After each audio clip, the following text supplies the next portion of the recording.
ایک محلے میں ایک آدمی فوت ہوا۔ سارے محلے والے اکٹھے تھے۔ جنازہ اٹھا کر قبرستان لے جانے لگے تو ایک بندہ آیا اور بولا، میں اسے دفنانے نہیں دوں گا، اس نے مجھ سے 10 لاکھ ادھار لیے تھے، بتاؤ اس کا قرض کون دے گا؟ سارے لوگ ہکا بکا ہو گئے۔ بیٹوں نے کہا کہ ہمارے والدین نے تو ہمیں کبھی ایسی بات نہیں بتائی۔ بھائیوں نے کہا ہمیں بھی نہیں پتہ، اور اتنی رقم ہم کہاں سے دیں گے؟ اب سارے تماشا دیکھ رہے تھے۔ جب جنازہ کافی دیر پڑا رہا تو مرنے والے کی بیٹی سے رہا نہیں گیا۔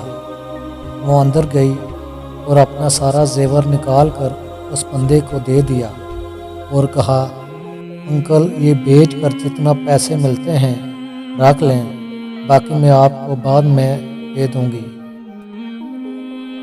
بیٹے اور بھائی حیران رہ گئے۔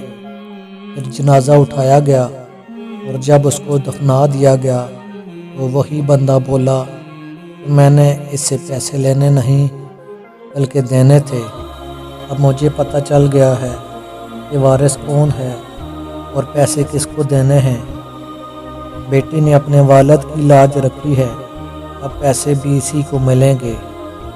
بیٹوں کے پاس پچھتاوے کے علاوہ کوئی چارہ نہ تھا۔ پھر اس نے سارے پیسے اس کی بیٹی کو دے دیے۔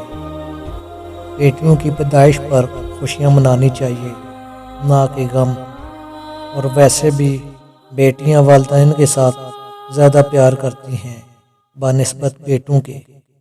ویڈیو پسند آئی ہو تو چینل کو سبسکرائب کر دیجیے گا۔